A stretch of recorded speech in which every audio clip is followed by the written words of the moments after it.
The McIlvaney Weekly Commentary covering monetary, economic, and geopolitical news events. The inflation target is close, but we're not there yet. And it's not as if we've had any form of deflation where we've seen a decrease in prices. So the fact of the matter is we're just maintaining an elevated level. And we're talking about households that are not seeing any relief. The tourniquet isn't getting turned any tighter, but neither is it loosening at all. Now here are Kevin Orrick and David McIlvaney. Welcome to the McIlvaney Weekly Commentary. I'm Kevin Orrick along with David McIlvaney. David, I was laying in bed and I was just thinking about you guys because twice a year, your entire family goes with four other families to Moab. You guys go to the desert and you ride mountain bikes, you talk, you have campfires, and I just see how rejuvenated you are when you get back. But I was laying in bed and I was thinking, sort of lamenting this time because I knew you were gone this weekend. I knew the families were getting together, but I also knew your eldest son. This is his first year in college, and I was thinking, gosh, I wonder how they're doing. I wonder how he's doing, missing that weekend for the first time in, 12, 13, 14 years? Yeah, about 14 years. So, I mean, whether it's rappelling or canyoneering or rafting, and we're always out there once in the spring, once in the fall. So twice a year you and guys do it's this. An amazing adventure. We see all these little kids, and they used to be sort of knee-high to nothing. Now they're going to college. Right. Yeah. So he's not going to make it home for Thanksgiving, and he's not going to make it home for Moab, but we created a little surprise for my wife. That's what you said. I just heard that. To Denver, and then he drove down from there. Yeah. Oh, that's so good. So he was there. What a surprise for your wife. It was amazing. Yeah. It was absolutely amazing. Don't you love those events in life where it's like a little bonus? You know, Tolkien, J.R.R. Tolkien, used to call that a eucatastrophe, where you create a good catastrophe in the story. You know, just at the very moment when everything seems like it's going to fall apart, you have something dive in and completely change the narrative. And I think none of us really like market surprises if it is a loss or if it is a catastrophe. Right. But we love surprise if it's a gain, right? Yeah. You know, oh, wow, check that out. You know, I'm going to shift gears here because you just talked about market surprises. And, you know, every year you typically would go to the Grants Conference. And Druckenmiller, from what I understand, was talking at the Grants Conference this year. Is that correct? Yeah, and always a host of interesting characters with varied experiences, various points of insight into the market, some fixed income, others trading volatility, others currencies, equities. But Grants is really about interest rates and a dialogue around money, the cost of money, and what moves markets. So he brings in this wide array of people, and it's always super, super exciting and insightful. Well, and the reason I bring that up is because it's either a catastrophe or a eucatastrophe, depending on what side of the market you were trading on. I think it would be worth you retelling the story of how Druckenmiller made his name with Soros and how they broke the pound.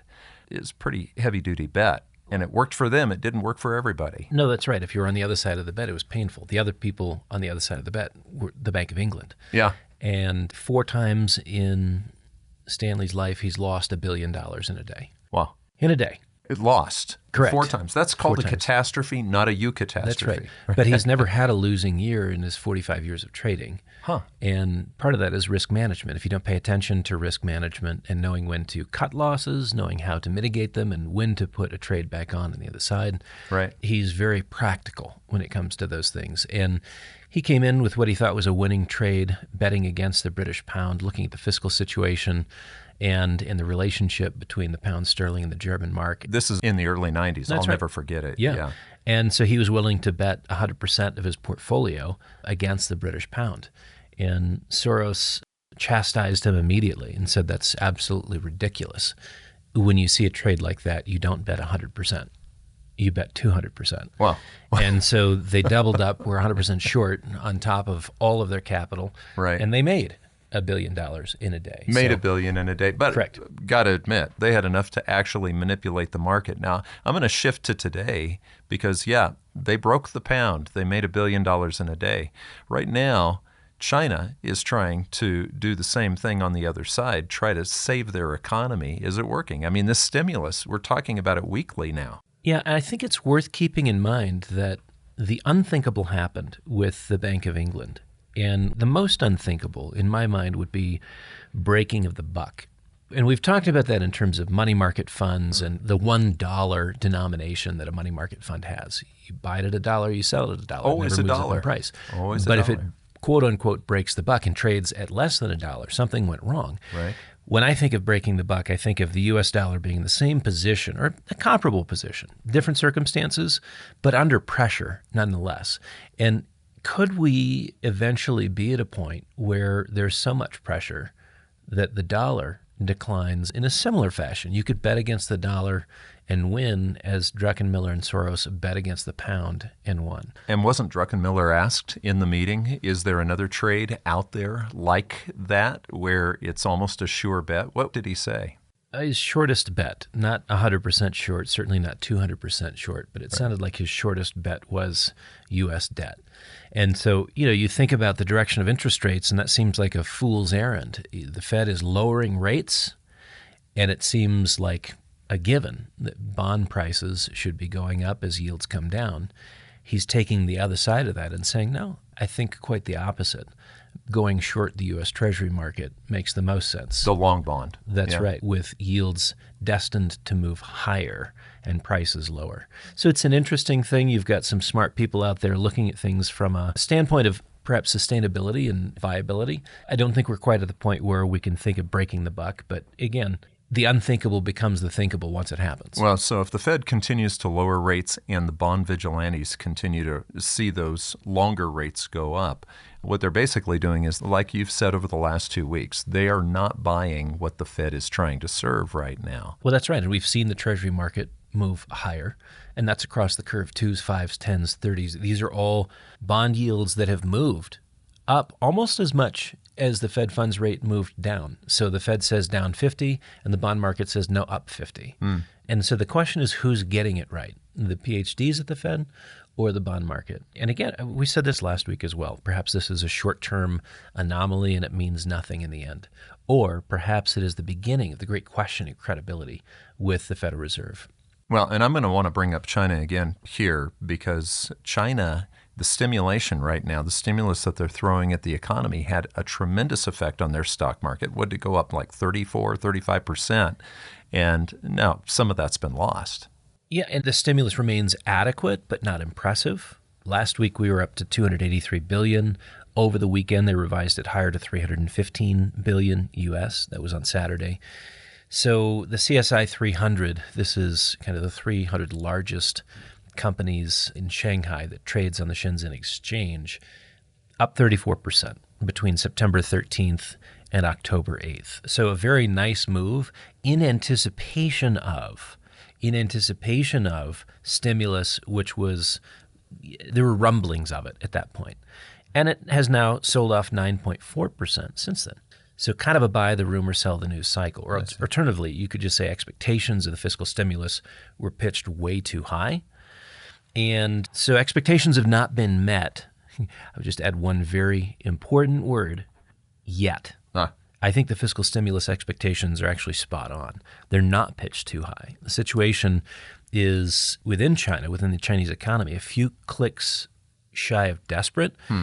I would agree with my colleague Doug Nolan that the stimulus will ultimately have to be real shock and awe because that's how bad things are from an economic standpoint. So what are they doing currently? There's sort of a measured dissemination of commitments. That seems to be the strategy to avoid radical market moves. Not like the 34% gain in equities wasn't radical. I mean, that was within a few days. And we've had a ramp up in margin debt in the Chinese equity markets at the same time. But there are bigger concerns in my mind as I think about China, and it's not with the amount of stimulus or lack thereof within a short time frame. The bigger concern is in the geopolitical sphere. And more on that in a minute. But as long as Chinese economic growth remains suspect, in this interim period, you're going to have economically sensitive commodities which are going to underperform. They'll be in a performance slump.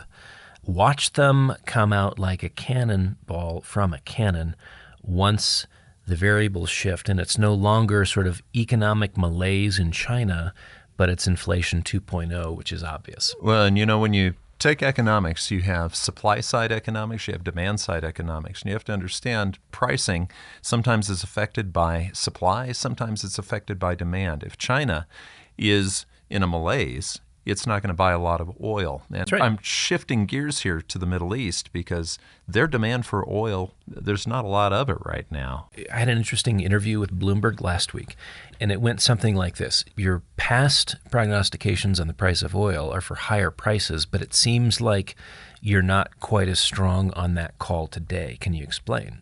I said it's really about China. Global oil markets remain soft. Demand weakness in China has and will remain the market's primary consideration for oil and, frankly, for other industrial metals. Add to that the pessimistic outlook in China, that is, an optimistic outlook on Israel. What I mean by that is they're not planning on hitting energy targets, oil, gas, nuclear. And that's the supply side. Yep, exactly. And so they're focusing strictly on military targets. And so between China and weakness in demand and sort of an easing of concerns on the supply side, oil continues to soften.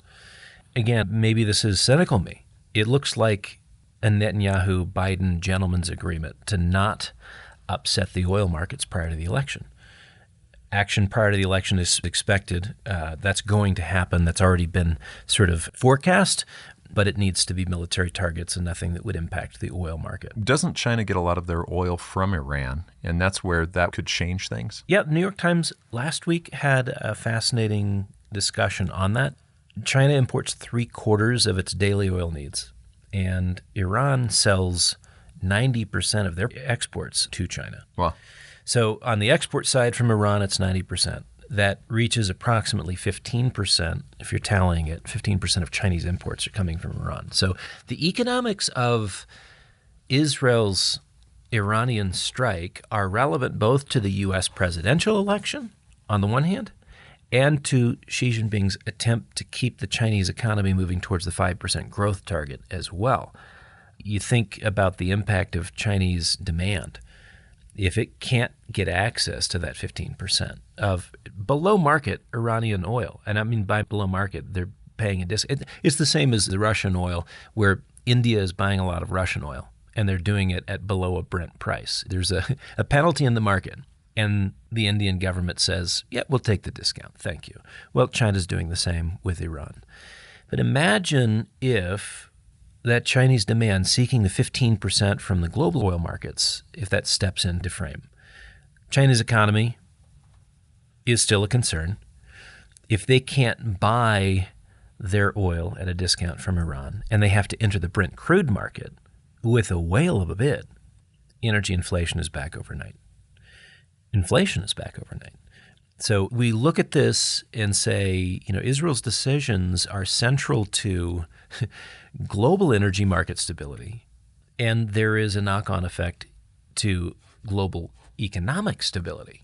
And, you think about the economics of Israel's, what their strike's going to be into Iran, but think about the economics of what China's doing right now in Taiwan. Everything doesn't always play to the best economics, does it? I'm talking about the military ramp up that we're seeing right now. And I think that's my bigger concern. Again, within the geopolitical sphere, a geostrategic consideration. You've got a soft blockade of Taiwan as of Monday.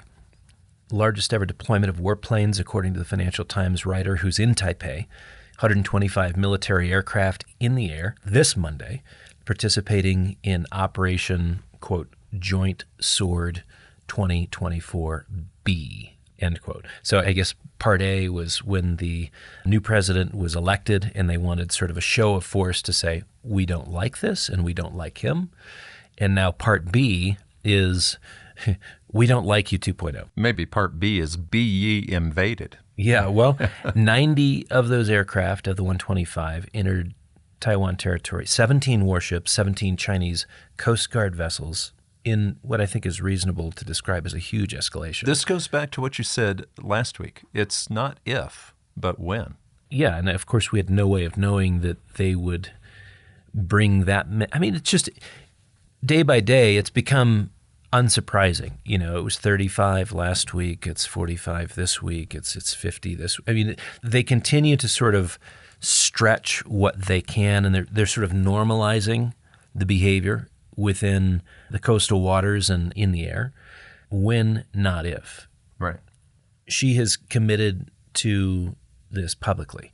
Unification will occur, which translates to either invasion on the one hand, or a modern version of siege warfare, cutting the island off from the outside world.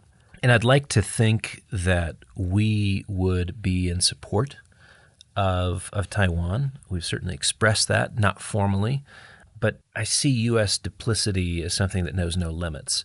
Loyalty is limited to self-interested considerations. And if we're going to buy chips for everything we need to run sort of our 21st century economy, do we care who we're buying them from? So we buy them from Xi and Company instead of Taiwan Semiconductors, currently headed by CCY, the current CEO of Taiwan Semiconductors. So who's in charge of the company? Is it Xi Jinping or is it CCY? I don't know that the U.S.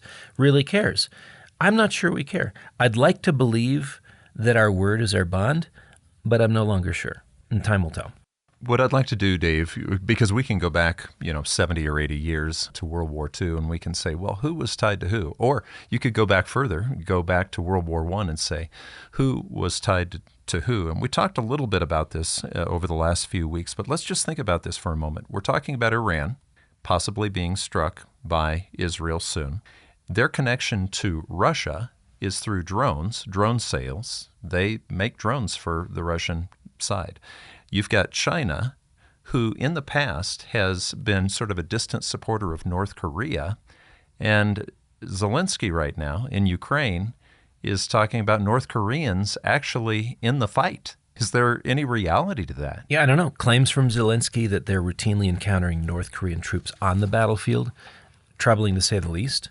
We know that munitions have been flowing, but troops would represent another form of escalation, an escalation in that conflict. So you had the Washington Post, Al Jazeera, and The Guardian out of the UK all suggesting that the troop casualty reports confirm that assertion, that North Koreans are being provided as fodder in the war, as if losing Russians was not bad enough. So maybe Zelensky is fabricating a pressure point to open the minds of the U.S. and European military leadership to the use of bigger and more devastating hardware. I don't know. In either case, the war is not cooling off. We're not moving towards anything conciliatory. There are hypothetically two major conflicts we could be, as the U.S., directly involved in. And we're sending our own troops already to one of them. Well, that's right. We last week, 100-troop contingent to Israel to operate our THAAD missile defense system. That's a defensive system to complement the Iron Dome.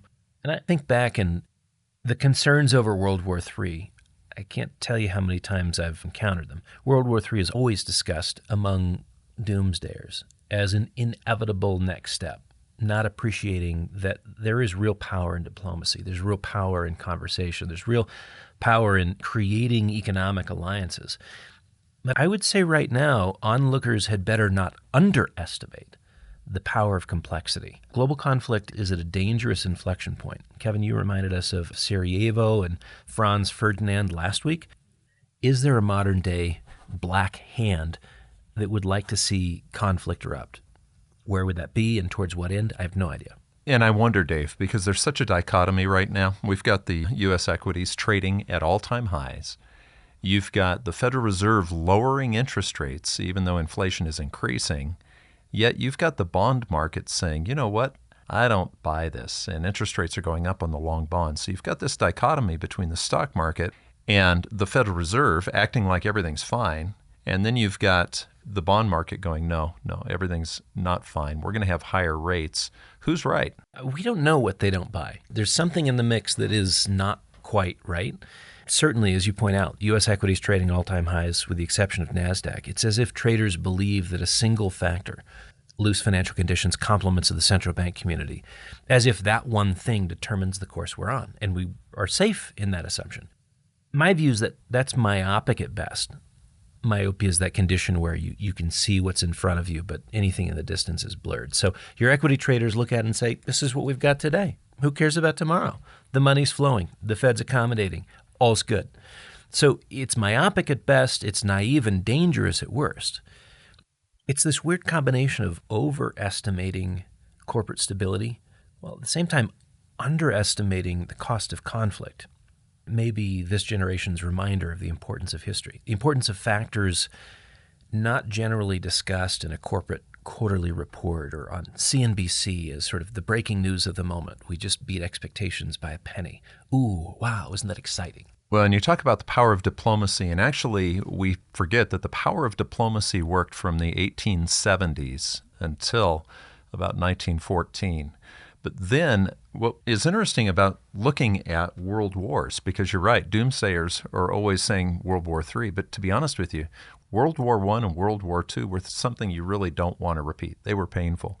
And what seemed to happen when you really study, if you say, hey, why did World War I happen? If you were to ask a guy in the trenches, most of them really didn't understand why they were there fighting, but they were trapped, Dave. They were trapped by a series of connections like what we were talking about. Okay, in this particular case, China consuming 90% of Iran's oil, that's a big connection. Russia using Iranian drones, okay.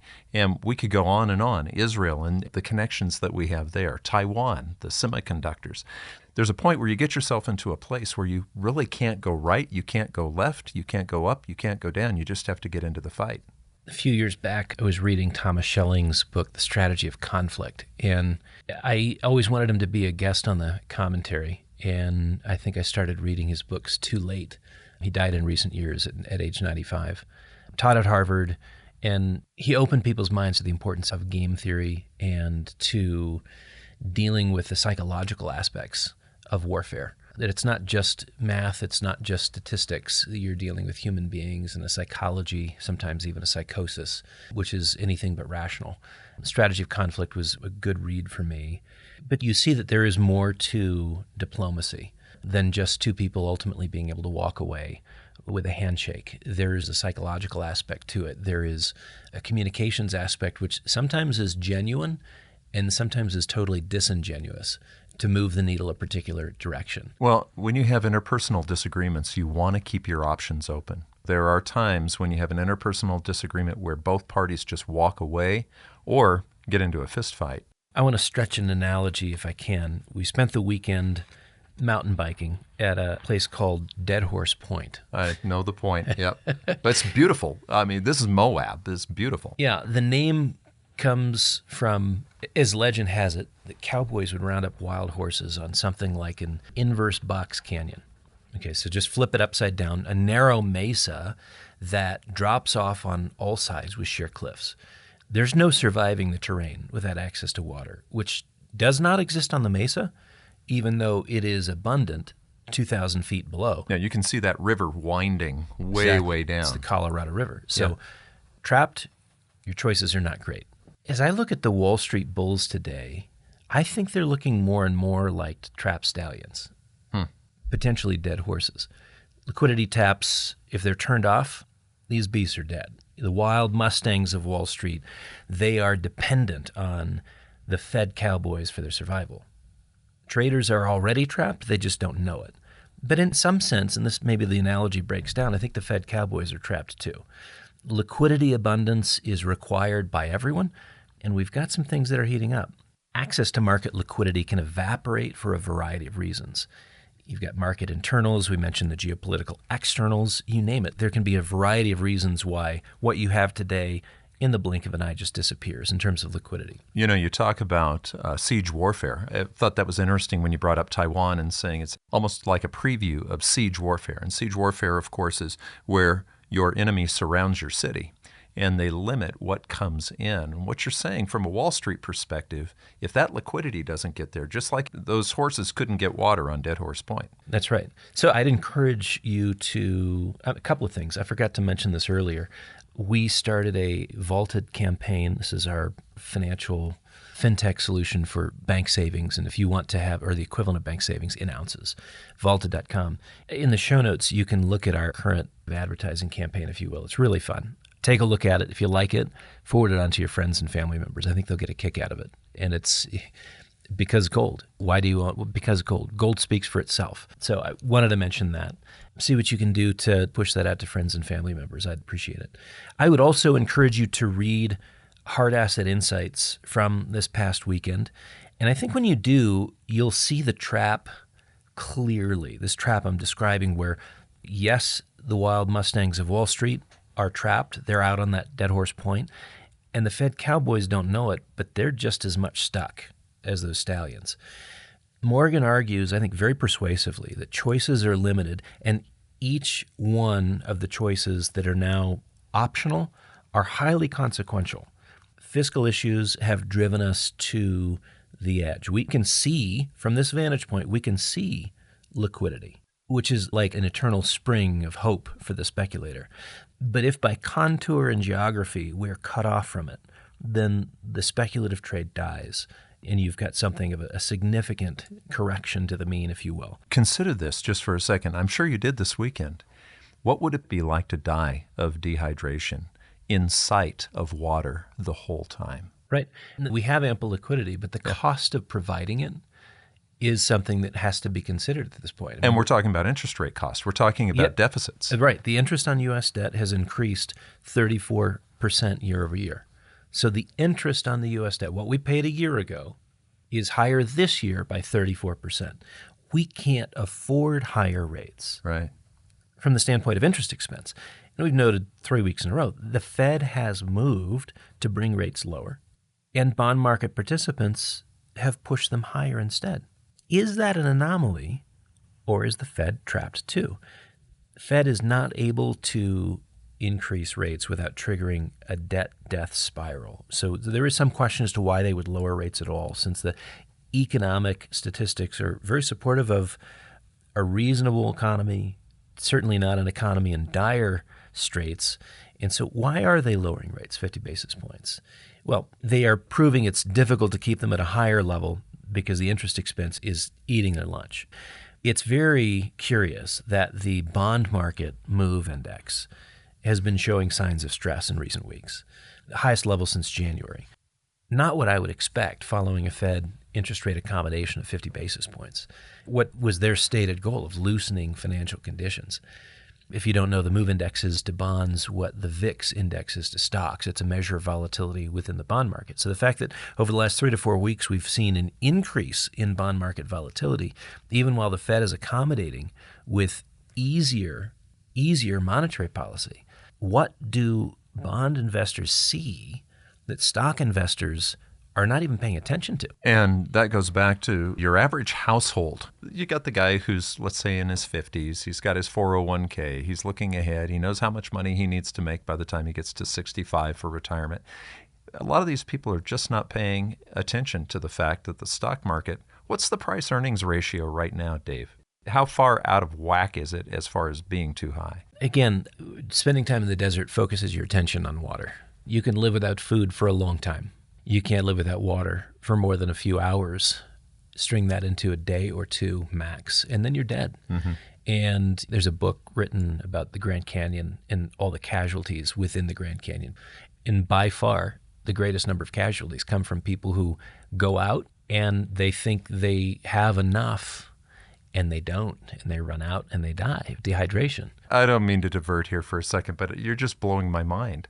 I picked up some people, some hitchhikers who had been in the mountains for, 2 weeks. And a lot of times out here in Colorado, these guys will come out onto the road just knowing that a Coloradan's going to probably pick them up and take them where they need to be. They'll do long trails. But as we were sitting and talking in the car, as my hitchhikers that I had picked up, this lady was sort of shy and embarrassed. She said, I like reading some pretty dark things. And they were talking about in the Grand Canyon, down all the way at the bottom at Phantom Ranch. Mm-hmm. They stayed a few days, and they have that book there at Phantom Ranch. And she was just enamored by it. She said, it's amazing how people die in the desert. We hadn't even talked about that. The number one is water, if I'm recalling correctly. Yeah. Number two is from plane crashes. And it's because you had two planes collide. I forget, this is several decades ago.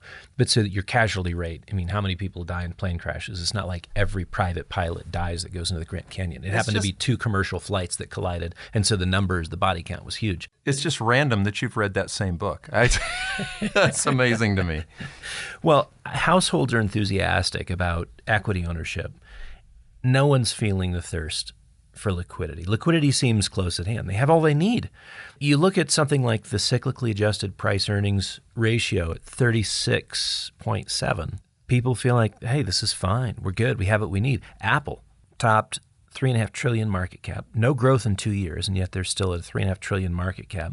They're trading in line with the S&P. So the S&P I'm referencing, CAPE, cyclically adjusted price earnings ratio. This is just a regular PE. For Apple, it's trading at 35.22, not cyclically adjusted. Microsoft sits at 3.2 trillion in capitalization, sports a PE of 35.5. These are investors who are saying, no, I'm fine. I have what I need. We're good going forward. That's right. And actually, if I was buying this company, let's say I was buying Microsoft or Apple, I'd be saying, well, I know I'm not going to break even for 35 more years. Well, and so the experience of these statistics is a little bit grating, but no one is concerned about further access to liquidity, further upside, further growth. That's the given. So maybe think of it this way. I turn 50 soon.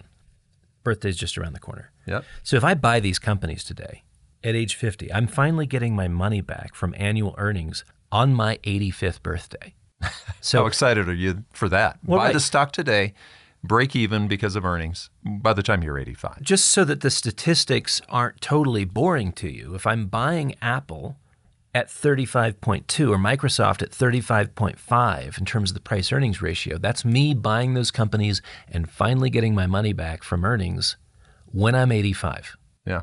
85. Yeah. Will you still need me? Will you still feed me when I'm 85? Right. But that's not all companies. I mean, you guys have been looking at energy companies that were just single digit on the price earnings ratio just recently. As recently as 2022, your major energy companies were trading in the single digits, PEs, and they're still in the low double digits now. Some not even into the teens, well below the historic averages of all stocks across all time, which 16, sometimes people will stretch that to 18, but in that range of the teens still.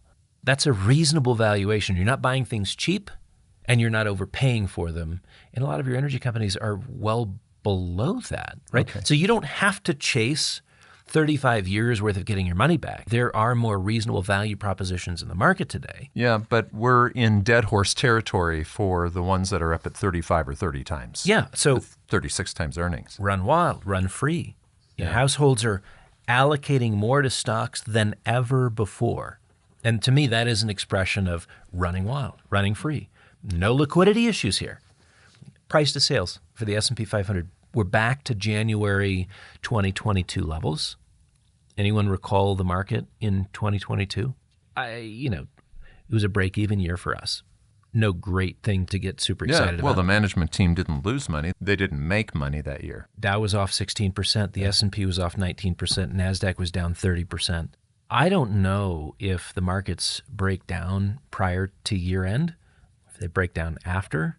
This is a tricky year. We've got an election year. We've got the Fed that's trapped. We've got QE, which, if necessary, the Fed will get cranked in a heartbeat to support the bond market, to support equities. None of that is far off. But people need to pay more attention to the risk side. And it seems like all they see is the reward side. And when you're only looking at rewards and ignoring risks, that's when bad things happen. And again, you walk an hour, 2 hours through the desert, and you can be completely taken in by the beauty, the novelty of desert beauty, and forget that you need to pay attention to clues. You've done this before where you've said, look, if I had not paid attention to where I was, and this is you down in Chaco Canyon, right? You go in and you don't come out. Yeah. Like you have to pay attention. You can't just pay attention to what is the sort of beatific moment. If it's aesthetic, it's one thing. If it's monetary, well, it's kind of the same thing. You're just enjoying the ride. Well, and trails in a desert are really interesting. Since we live so near desert, people build cairns, these little rock piles. And you learn to make sure that you don't lose sight of the cairn behind you while you're looking for the cairn in front. Because if you lose sight of the one behind you, you're lost if you can't find the one in front. So that's a great analogy, but let's go ahead and reverse it here a little bit, because it might take you 35 years based on earnings to buy the S&P 500 or Microsoft or Apple. But when you get to a market low, if you understand this, you can have dividend yields that are almost the equivalent of the earnings of the company. Well, that's right. So I like your analogy or your description of looking back at the cairns and looking forward and making sure you understand where you're at in between. At a market low, that's exactly right. You can find a dividend yield almost replicating the price-earnings ratio in the single digits. So you're talking about PEs of 6, 7, 8, dividend yields of 6, 7, 8% versus less than 2%, which we mentioned last week. We are at the opposite end of the spectrum now, closing in on 40 to 1 on the price-earnings ratio. It matters because when investors get used to overpaying for stock, they're setting themselves up for disappointment, not recognizing where they're at. They have no appreciation for what's in front of them and certainly don't recognize what's already behind them. I'm going to change the analogy. The other day, my wife and I were in the car and we saw this bicycle, a road bike. It flew past us. I don't know how fast that thing was moving, but he was just in a normal bike helmet, his little bike clothes. And I told my wife, I said, the popularity of e-bikes, electronic bikes that are almost like little motorcycles, people don't really realize the speed they're going, Dave. They're still dressing up in this thin bike clothes cloth, putting their little bike helmet on, and then they're going motorcycle speeds, race bike speeds. I'm sure a lot of the listeners have experienced this where it's like, wait a second, is that a bicycle on flat ground going 55 miles an hour? That's crazy. Well, coincidentally, speed was a part of the weekend.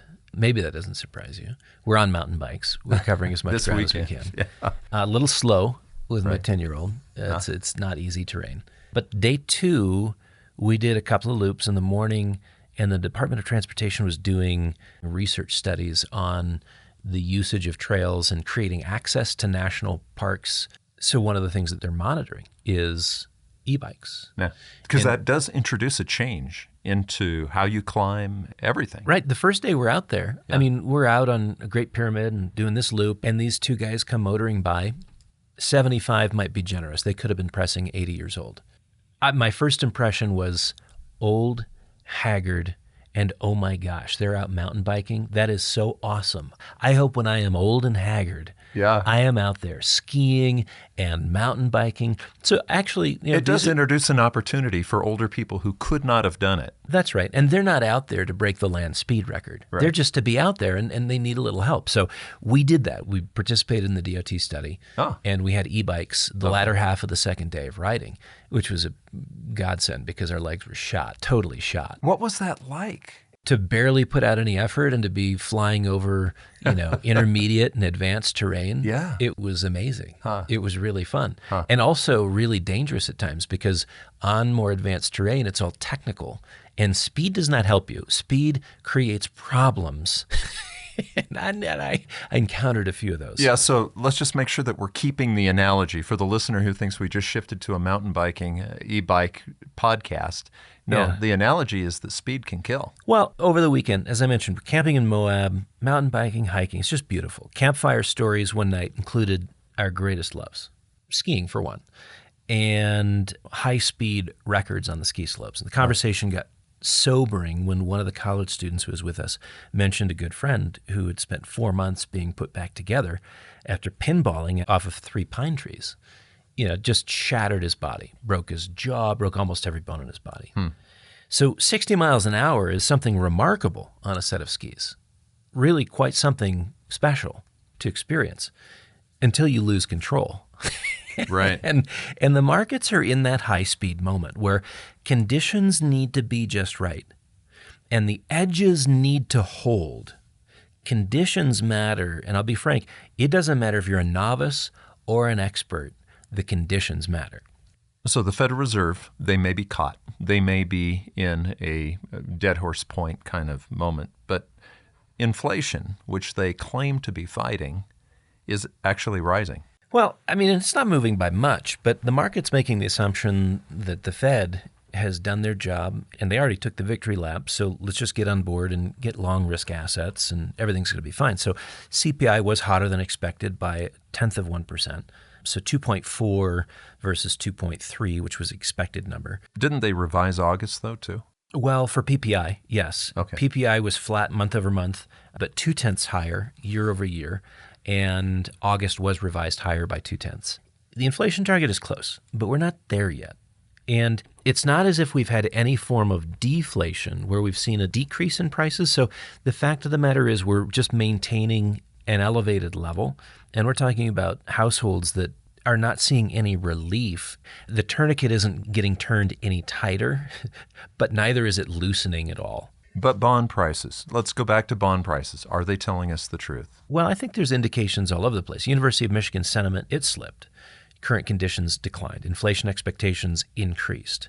And as we've noted sort of ad nauseum, bond prices are moving the wrong direction. The implied rate for the Fed funds end of 2024 and end of 2025, again, this is Fed funds, they're creeping up.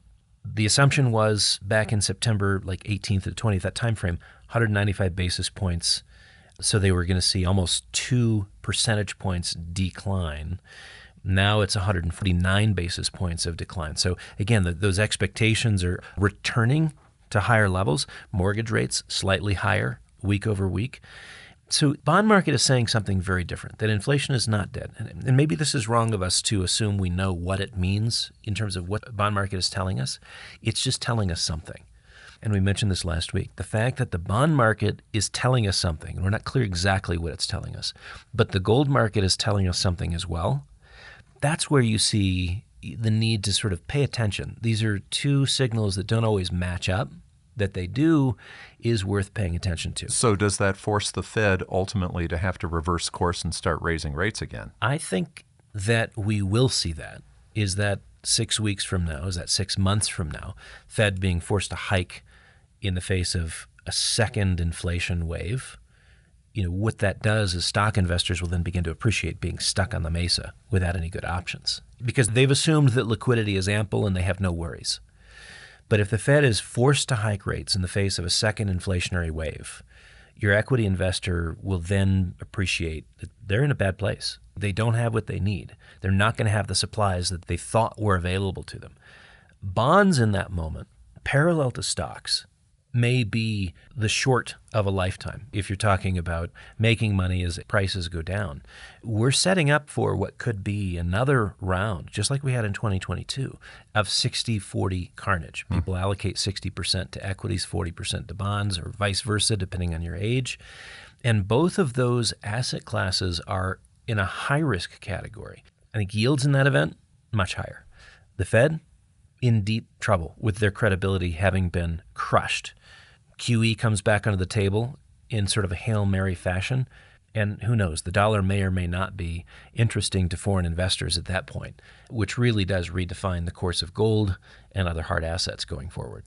You've been listening to the McAlvany Weekly Commentary. I'm Kevin Orrick along with David McAlvany.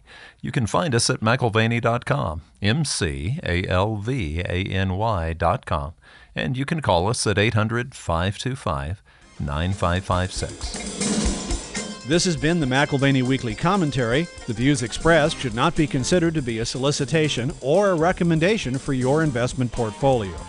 You should consult a professional financial advisor to assess your suitability for risk and investment. Join us again next week for a new edition of the McAlvany Weekly Commentary.